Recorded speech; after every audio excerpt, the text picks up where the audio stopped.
Hey everyone. I'm excited for this Mondays with Melissa. This is going to be a new thing I will be doing probably the last Monday of every month, which is answering a question of either a listener who has reached out to me or someone from our monthly membership or even just through Instagram or TikTok. Sometimes I get questions through there. And so I'm going to be pulling some of those and answering listener questions. I shouldn't say listener because they're not all listeners.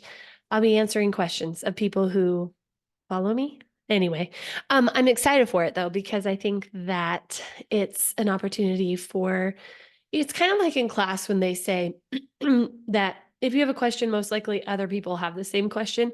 So you should just ask it because then other people are going to get to hear that as well. It's that same idea that if someone else is asking this question, most likely there's a lot of other people who have the same question. So today we're talking about sibling disagreements. What do we do when our kids don't get along? What do we do when it seems like our kids are just always at each other, or even maybe some of that sibling rivalry? So that's what we're going to talk about today, going into the month of February, which is next month. And I'm excited because if you enjoy what you hear today, the monthly training in the monthly membership for February is going to be a little bit deeper. So it's going to be about family relationships and not just siblings. So if you like what you hear today, you might want to consider joining the monthly membership before the first Monday in February so that you can get in on the next training that will be all about family relationships for the month of love, which we love, right? So, okay, I'm just going to jump right in. There's three things that I'm going to kind of cover. So I'm just going to go through each point. It's going to be a shorter episode, but I'm cool with it because we all need short stuff in our life sometimes, right? Okay. Okay, so the first thing I want to say is this: your kids' relationship with each other, the relationship with your siblings, the relationship with, between siblings is the longest relationship that your kids will have, and also the longest relationship you will have. So if you have siblings, this is the longest relationship you will have in your life because you are with each other from birth, um, or as as soon as the child is adopted into the family, if we're talking adoption, but all the way through to death, which sounds really dark, but it's true. And so, most of us outlive our parents. And so even our parent-child relationships are not as long as our sibling relationships. And so if we can keep that in mind as we are working with our kids and helping our kids to grow that relationship with their siblings, of course, we don't want to be like, do you realize this is the longest relationship that you're ever going to have in your life? Get it together, right? But it's just something that I just wanted to have this be the first point because I think it's important for us to remember that our kids are going to have good relationships with their siblings if we help them navigate that. We don't just know how to be relationship with people. That has to be taught to us. It has to be modeled for us. It has to be kind of shaped and mentored. And so that's what the next 2 points are going to be about: is what are some strategies we can use to help our siblings learn how to get along, how to be in relationship with each other. Because this is very similar to like a friendship, and we have to teach our kids how to be in friendships. And so why wouldn't we look at sibling relationships in the same way that we have to teach them how to be in relationship? So the number 2 point is just to think about that our kids have individual personalities. And so every kiddo is different. What they like is different. What they don't like is different. The foods they like, um, hobbies, extracurricular, whether they're too hot while they sleep or too cold while they sleep, like all of this, right? Whether if they have glasses or they don't have glasses, do they need braces or they don't need braces? Like there's individual personalities, but then there's also that piece of like they are individual people. And so that is going to play into how they are in relationship with other people. Again, it's that idea of when our kids have friends, it's usually because they have a lot in common. They have a lot of the same interests. Maybe they're on a sports team together. Maybe they're in choir together. Maybe they both love to just play in the dirt for hours, right? So there's similar interests that lead to a friendship. Well, when we have siblings, we have kiddos in our family that each have individual interests. If they don't have the similar interests that would lead to a friendship, then we have to help them with that. Okay. So, um, some of that means, and is actually going to get into the next point that I'll talk about here in a second. But some of that means that because they may not have similar interests, they may squabble more. They may have more disagreements because it's harder for them to see things from the other person's perspective when they don't have a lot in common. So, I'm going to give you three things to think about when helping to model for your kids healthy relationships, healthy conversations, how to navigate those moments when you maybe are having disagreements with your siblings. So, the first thing is that age, this is just goes way back. I think I remember learning this at an elementary retreat when I was probably in like second or third grade. Um, and it was a day-long thing all about feelings, which is kind of crazy to think about that my school did that way back then because, that wasn't really a thing then, but it's a thing now. And so this is when our kiddos are having a disagreement with each other, it is up to us to help them navigate that disagreement. We can't just send them off to the other room and say, don't come out until you're getting along, or just talk it through because they might not know how to do that. And so, this is where we want to teach them the I feel when you, I need. So, we're probably going to have to walk them through this. We're probably going to have to say, okay, first, we're gonna start with Johnny. Johnny is gonna be the first one talking, and Susie, you're just gonna listen. Okay, so Johnny, I want you to say, I feel. How did you feel in that moment? And if, again, we have to walk them through this because they're probably gonna say, I feel like Susie's stupid, or I feel like Susie hates me, right? We wanna really get to that feeling of, I feel not heard, or I feel disrespected, or I feel sad, right? So we wanna help them pinpoint that feeling and not the blaming. Then once we can help them pinpoint the feeling, then we say when you. So then we identify with that feeling, where did it come from? When you, Susie, hit me, or when you, Susie, took that ball without asking, or when you, Susie, won Super Mario Brothers because you always win and I never get to win, right? Okay, that is what they're feeling. So then we are going to have them say, I need. What do they need? I need to have a chance to win at Super Mario Brothers, or I need you to ask permission before you take my ball, or I need you to not hit me. So we've walked them through this. I feel when you, I need. They're not going to be able to do this on their own. Eventually, maybe that's where scaffolding comes in, right? We do it for them, with them, and eventually they do it on their own. But sometimes we have to kind of come back and do it with them again, and that's okay. So we're teaching them how to have this healthy conversation, healthy dialogue when they're in conflict with each other. Now it's Susie's turn. Now Susie gets to tell Johnny, I feel disrespected when you eat all of my chocolate. I need you to ask permission next time, or I need you to keep your hands off my chocolate, whatever it may be. Okay. So that's the first thing.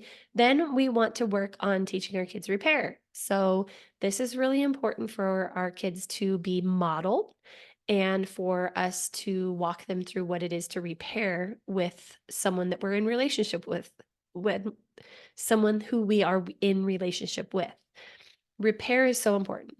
If we don't learn the tool, the strategy of repair, then we're going to grow up and be an adult that doesn't know how to repair and thinks that we just run away when relationships get hard, or we just cut that person off or ghost them or decide that I'm not going to be your friend anymore because you hurt me.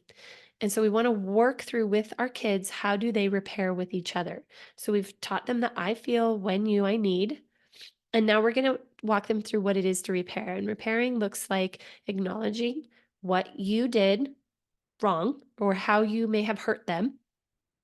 And then you just are able to say, like, that was not kind. I should not have done that. And I'm going to try to do better. Will you forgive me? Okay.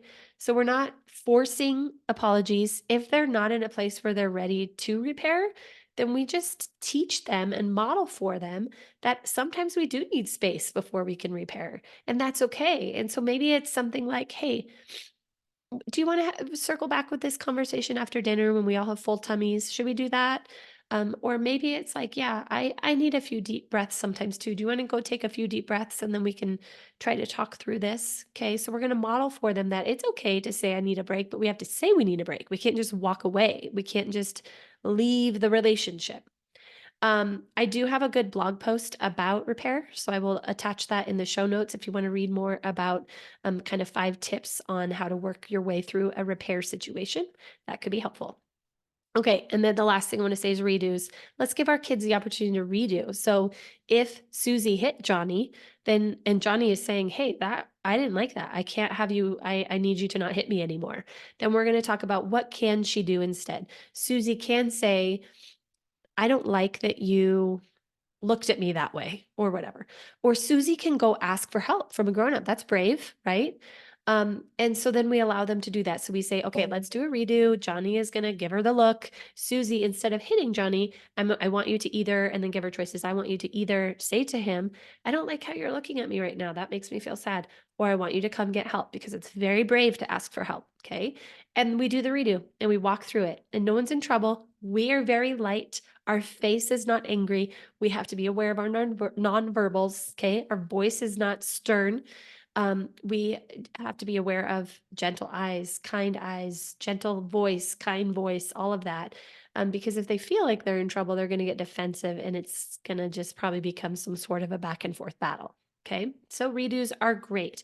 Using puppets for redos is a good idea too, especially with the littles. If you get out puppets and they get to use the puppets to kind of be the other kiddo and they can do a redo and kind of model for each other how they could do that differently next time.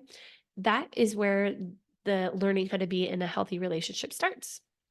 Okay, the third thing I'm going to talk about is um, kind of along the same lines, but a little bit different, helping them grow their relationship. So we just talked about conflict and how can we help them work through conflict in a healthy way as opposed to just not wanting to be in relationship with that person, but actually learning how to repair and stay present and talk about our feelings and work through it. But also helping them grow their relationship in the sense of if they don't have similar interests, there's things that they like about each other. We have to help them dig that stuff out though, because if they don't have similar interests, that's not going to be the first thing that comes to mind. They're not, the first thing they think of is not, hey, she has a really good voice. If I'm a basketball player and all I think about is sports all day, and she is in choir and all she thinks about is creative arts all day, the first thing I'm going to think of is probably not how cool that is that she has a good voice because we're not in those worlds. And so we have to help bring that out. So I'm going to give you 3 things you can try to do to help bring out growing that relationship and trying to find the positive in each other. The first one is a game that I like to play with the families that I work with called What I Like About You. So you can do this different ways. I'm going to give you 3 different ways to do this so you can choose how to do it. But the bottom line is you're basically having the person who is it say what they like about the person who is who it lands on. So one way is rolling a ball. So you all sit in a circle and you roll a ball across the circle and whoever it rolls to, then you're going to say something you like about that person. Okay. The second way of doing this is kind of like a spin the bottle type situation. So you'll put a bottle in the middle or even a pen, and you just whoever's it spins it, and whatever the point lands on, then that is the person they have to say what they like about something about them. So that would be a good one. Maybe at dinner you could spin the ketchup bottle at dinner, right? And take turns doing that. And then a third way of doing this is if you have older kids and everybody has a device, you text it. Okay, so you're going to text to each other something you like about. So I'm going to text to my daughter Kayana something I like about her, and when she gets it, she's going to read it out loud. Mom just sent me this text. This is what it says, right? And then she's going to text somebody, and everybody, you can't text somebody who's already been texted. So it's kind of like that idea, like everybody has to have a chance. And so, and then you can do as many rounds as you want. So it's 3 different ways that you can play it. But the idea is we are starting to acknowledge the things we like about each other. And then just trying to bring those up throughout the week or throughout the month. How often you want to do it is up to you. But just really pointing out there are things that our siblings do like about each other. They just probably don't think about it all the time. Okay, the second game you can play with your kids is called Hilo Buffalo. I've talked about this one before, I believe. Um, But this is just a way for us to kind of step into each other's day and hear what each other's day has been like. And so everybody at dinner time or maybe in the car on the way home from daycare or whatever feels the easiest for you that's not going to make this one more thing to do and feel stressful. But everyone needs to be together. So the whole family is there. And we just take turns saying a high, low, and a buffalo. So high is something good that happened today. Low is something that was awful that happened today. And a buffalo is something weird or funny that happened today. And so everybody gets a turn to share and we kind of step into each other's world for a minute to think, to hear like, oh gosh, I didn't know that my sister, um, Susie has been being bullied by her best friend from kindergarten. Oh, right. So it allows us to kind of like step into their world and grow that compassion for each other. So there's that piece. And then, and also good things too. I guess I just gave a bad example for Hilo Buffalo, but also like it allows us to hear good things that are going on. Like, oh my gosh, I didn't know that Susie got the first chair violin in the orchestra today. That's exciting, right? So we get to kind of step into each other's world. And then the third suggestion for kind of helping to grow that relationship is through gifts. So obviously birthdays and Christmas, but maybe even for Valentine's Day, maybe celebrate a half birthday. Maybe find different ways to everybody gets to everyone gets a month and then that month they get a present from someone or however you want to work it out in your family. But there's just something about really taking the time to think about what someone else would like as a gift and being able to bless them in that way and being able to watch their face light up as they are opening a gift from their sibling, knowing that their sibling really thought about what they might like. And so, just incorporating gift giving into amongst the siblings. So if you don't already do that for Christmases and birthdays, start there. Just start there. That's really twice a year, right? The siblings get to purchase, like you go with them to the store and but they get to pick out what they think their siblings would like. And they put time and they put thought into it. And they might miss the mark, but the fact is they have really put some time and energy into that and really thought about what their sibling would like, and that goes a long way. It's the thought that counts actually goes a long way. Okay, that's it for today. So those are some thoughts on how to help with sibling relationships and keeping it going in a positive direction. I just again another reminder: if you want to join the membership, it's not too late. You can join it anytime.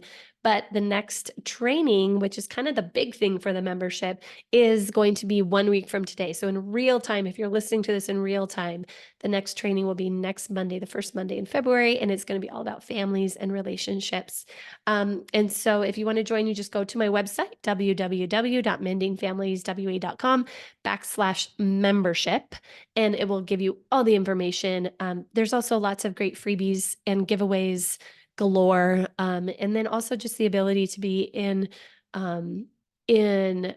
relationship and support each other with other caregivers just like you. There's been some really good conversations that have happened in that group of people just asking like, what do I do? Help. What do I do about bedtime? What do I do about my 1-year-old who is really sassy? Or what do I do about my 6-year-old who talks back all the time? These are good conversations we're having in there, and we would love to have you join. So I hope you enjoyed today's conversation. If you want more, join that membership. If not, that's okay. I'll be back next week with another episode. I'm actually going to have Leslie Woodfill on, and she is a new friend to me. She was introduced to me by one of my past guests, Brian, who was just on a few weeks ago. And I'm excited for you guys to hear our conversation. So come back next week. I will see you guys next week for another episode of Mending Families. Have a great rest of your week. Stay warm.